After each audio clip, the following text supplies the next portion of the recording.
This is the Bollywood podcast with Raj and Pablo on BritAsia. And guess what? We've all been very troubled with what's been going on in Bollywood at the moment. There's accusations, there's trouble, there's tribulations. It's worse than a Bollywood movie. So we thought, let's get the record straight with Salil Acharya, you know him, he's a good friend of ours, and he's a big critic, and he's got his finger on the pulse in Mumbai. He tells us whether there's going to be any more big Bollywood stars. And then, of course, there's Rajiv Masand. He's one of the most credible critics worldwide. And we're privileged he's going to be joining us and giving his take on what's been going on and what to expect for the future. So we have been talking about what's been going on in the world of Bollywood. And the one man that we love to hear from, and he knows everything that's been going on, it's Mr. Salil Acharya, who joins us from Mumbai. Salil, thank you for your time. Now, what has been going...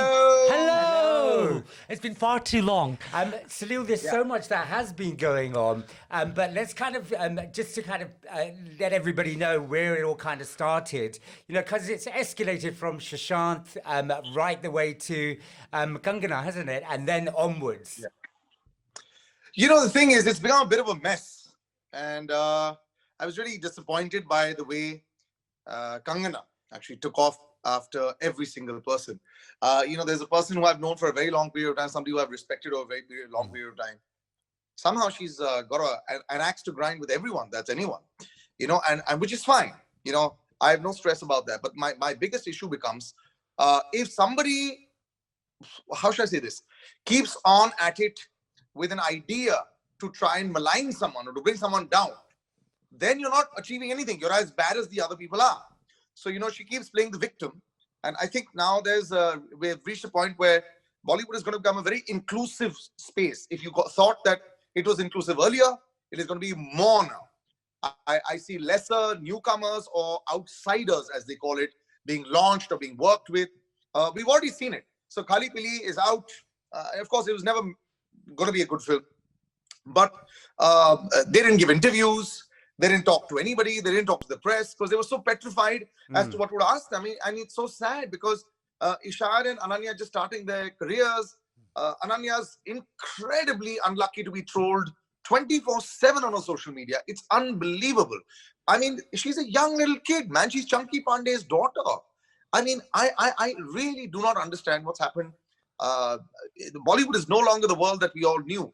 2020, for the last 7-8 months, we lost so many greats, but we've lost, I think, so much of sanity as well as classiness. It's going to be a very different world out there that is 2021. You yourselves will feel it when you see the stars now. They will be very reserved. They won't answer everything. It won't be like, you know, a candid discussion. It'll be like one of those, you know, scripted ones. We're already being asked, you know, to ask exactly those 12 questions. And that's somebody sitting on a Zoom call and, you know, will cut off the call just in case if they ask anything beyond. And I don't see this becoming any better because it's almost like them versus us and everyone else, which is really not the way to go. Okay, from our perspective, right, we are people that love Bollywood, the genre of Bollywood, the films. We're like the fans. We've been inundated by everybody worldwide who actually just wants to sit down, escape the madness that's going on by watching a good old-fashioned Bollywood movie. Why is that not happening? Why is the industry eating itself? I don't know, actually, and I really don't know what happened suddenly, you know, 4 or 5 months. I mean, I've been sitting with some of my friends. I think Sushanth's case sort of triggered everything. I mean, we're sitting today figuring out things where they're saying that it's confirmed. It is a suicide. And then now you have all the other people that are not ready to admit it. It's almost like they're chasing this demon that doesn't exist. I mean, it was never a democracy, Bollywood. I mean, what don't people understand? You know, when I made my debut 13 years ago in 2007 in Avarapur, I didn't have 20 people waiting out there to say that you didn't come out there. I had Taran Adarsh call me up to say that I was the best thing that he'd seen in 2007. I didn't get a single call outside after that. I didn't cry over there. You know, I went and produced a film 5 years later. So my question is, a lot of people have, I think, lost perspective that it's not your birthright.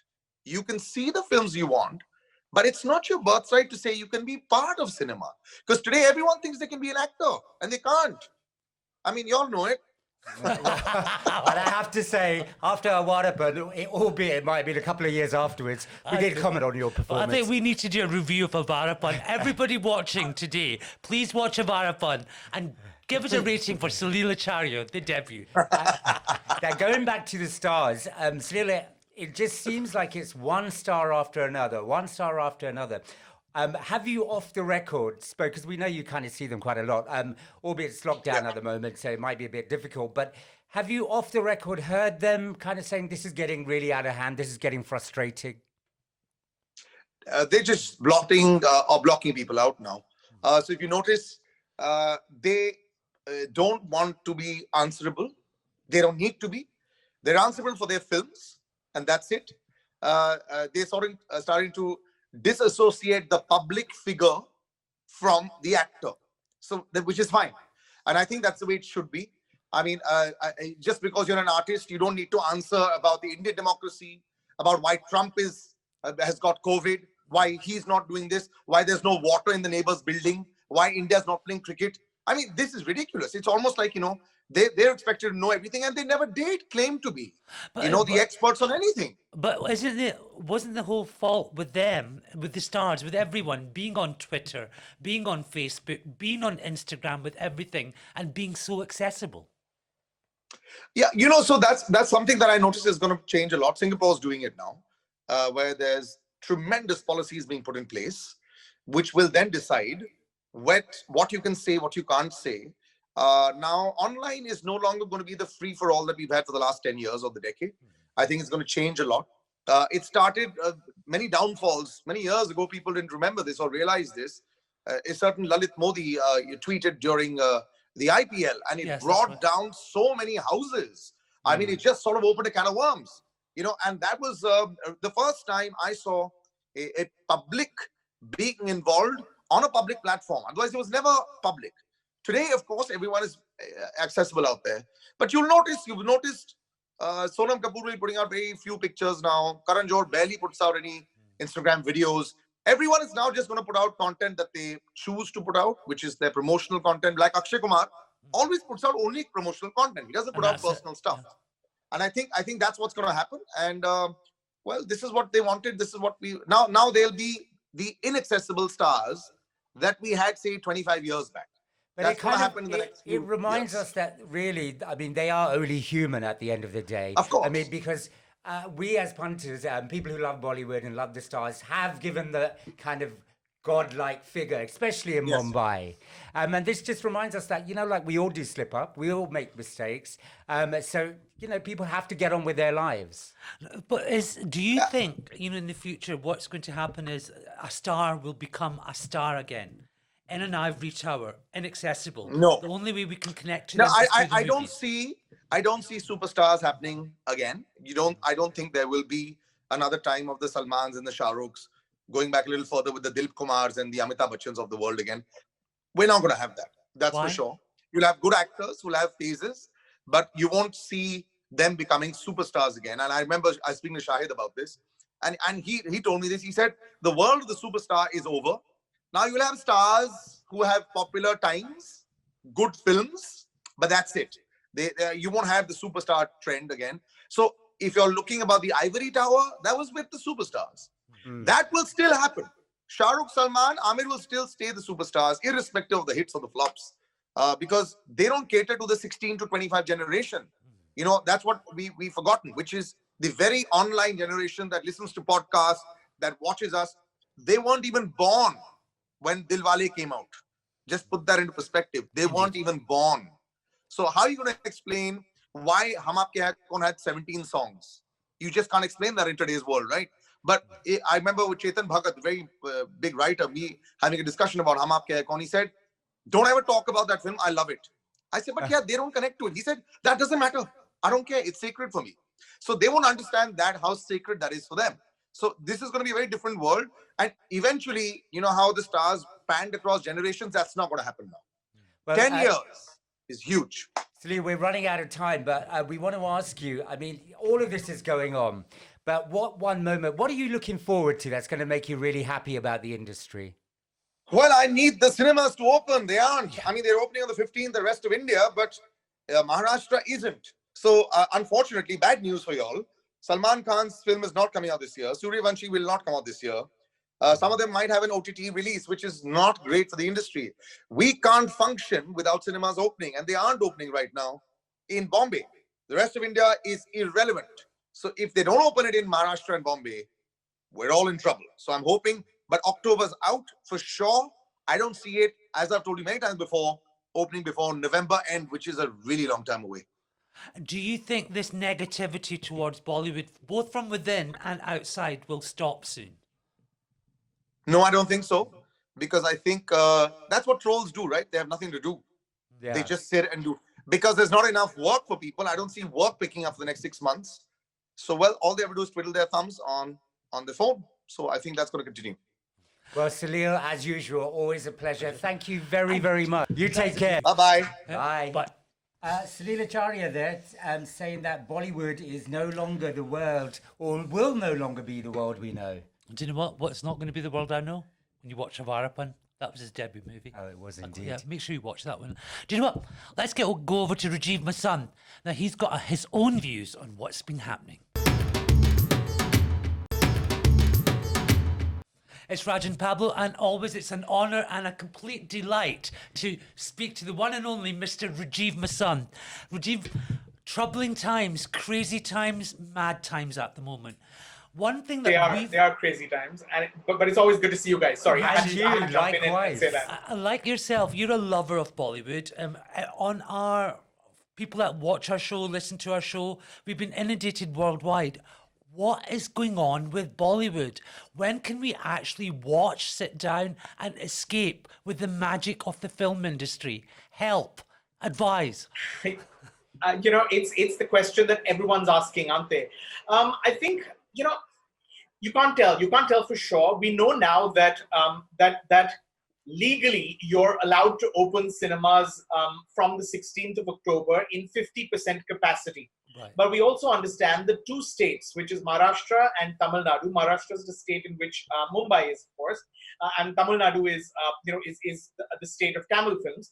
Have actually said they're not entirely sure whether they'll be ready to open cinemas even in 50% capacity. So it's very likely that no major films will come into the cinemas until the entire country, until cinemas across the country are open. And I'm not sure, with the 50% capacity, I don't know how many big films will take that chance. Also, we have to understand that the way that Bollywood, the way that the film business used to work up until the pandemic, it was a bit like, opening weekend, you get as many people in, you get all your big numbers in your first week. And movies, it's not like the good old days of, silver jubilees and golden jubilees and 25 weeks and 50 weeks. That was not the model, so to speak. It was, it was take the money and run, as one likes to call it. You make all your money your first 2 weekends, and that's pretty much the game. Now, if it is going to be 50% capacity, there's no way you can do that. It means that films are going to need to stay in the cinemas for much longer, so that as many people get a chance to see it. So I think it's chicken and egg. It's a big question of will a big producer take the risk? I mean, we know that Suryavanshi, we know that 83. These are films that are ready and have been waiting. Will they take that chance? Will they go into a 50% capacity? Personally, and from having spoken to people, I don't think so. I think they're going to hold out. Well, what is your prediction for the future in the sense, will Bollywood regain its horse star status, the whole buzz worldwide? Worldwide, people are waiting for a big Bollywood dhamaka, a movie. And we need entertainment, we need escapism, especially with the dark times we live in at the moment. It's I don't know if anybody has that answer. We know that there is going to be a big test when the kind of films that you were describing just now, the pure entertainers, yes, start showing up on streaming platforms. Right. Although it's not officially announced, we've heard that Coolie #1 is the remake with Varun and Sara Ali Khan that David Dhawan's made. We've heard that has been acquired by a streamer, and that's going to come out in on streaming. We also know that it's not just in Hindi. There's a big film which stars Surya, a Tamil film that's also scheduled for OTT. Now these are films that typically and traditionally would never go to streaming. They're what the big screen experience is meant to be. So we'll see how that does. And if what people are saying is, if people do respond positively or encouragingly, then there is a chance that some bigger films that were holding out might decide to go that route, because how long can a producer wait? When a film is ready and you're delaying it, the interest mounts. It just the cost of that film goes up drastically. Now, Khali Pili, which came out yesterday on streaming, is also an experiment, and one will have to wait to see how that fares to kind of understand how producers are going to respond to it. But as far as the cinemas are concerned, and as far as films like 83, I mean, you can't imagine a film like 83, which is a World Cup film, with this beautiful ensemble cast, having to watch it on your computer screen. So it looks like some of those films will wait. It looks like the ones that can wait, the ones that have producers with deep pockets will wait. But will Bollywood regain its past glory? It's a very valid question, and it's something that I think a lot of people are thinking about, because one really has to see whether, even when it does become safe to go to the cinemas, will people actually go? Are you going to be, if one of these big films comes out next week, am I feeling good about going into the cinema? Perhaps not. And until we're not able to get to a point where everyone feels safe, it might be quite tricky, actually. And that's why, you mentioned the Bond film. That's why the Bond film hasn't postponed itself to 3 months later. It's gone out to April, because that's when they believe that things might be completely safe worldwide. And that kind of film is a worldwide release. They're not just eyeing the US or the UK market. They're looking at a global market. You're talking about streaming, and yes, I mean, that's how we're connecting as well. But I mean, we're talking about stars being made, but financially, say streaming does take off. Is it making money for Will people? it make money, as much money as the cinemas? Well, it's a wait and watch scenario, because it's egg and chicken. If one of these films really breaks out, perhaps it'll encourage streamers to pay more. The cost is, how much are they willing to pay that producer for those rights? We also know that there's different ways that people are doing it. For example, a bunch of the films that were going to Disney Hotstar, which were produced by Foxstar. We're talking about Dil Bechara, and we're talking about Sadak 2, and we're talking about Lakshmi Bomb. I mean, while those films will go to streaming in India, they're still striking and making theatrical deals for outside of the country. So in Australia, for example, where cinemas are likely to open by the end of this month, there are deals being put into place where those films will release in theaters in those territories. So you're right. I mean, traditionally the streamers, do they have those kind of deep pockets? Perhaps not.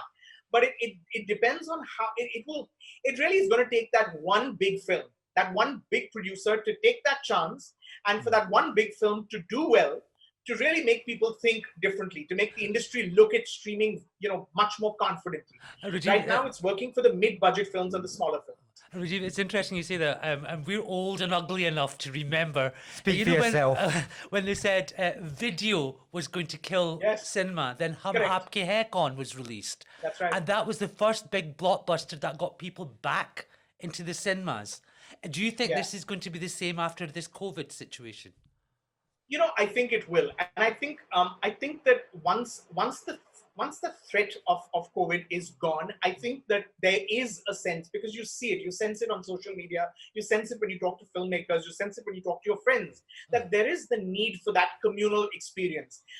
You can enjoy, a good film will be a good film if you watch it on your mobile phone or you watch it on a 70mm screen, but the experience of watching it with 1,000 other people or 500 other people, that is irreplaceable. That is not the same as watching it with 6 family members at home, or having a sort of watch party at home with friends. And I think it will. I think that it's such a part of our DNA and a part of our culture, certainly where Indian films are concerned. Also, because you have to understand that streaming hasn't penetrated across the country.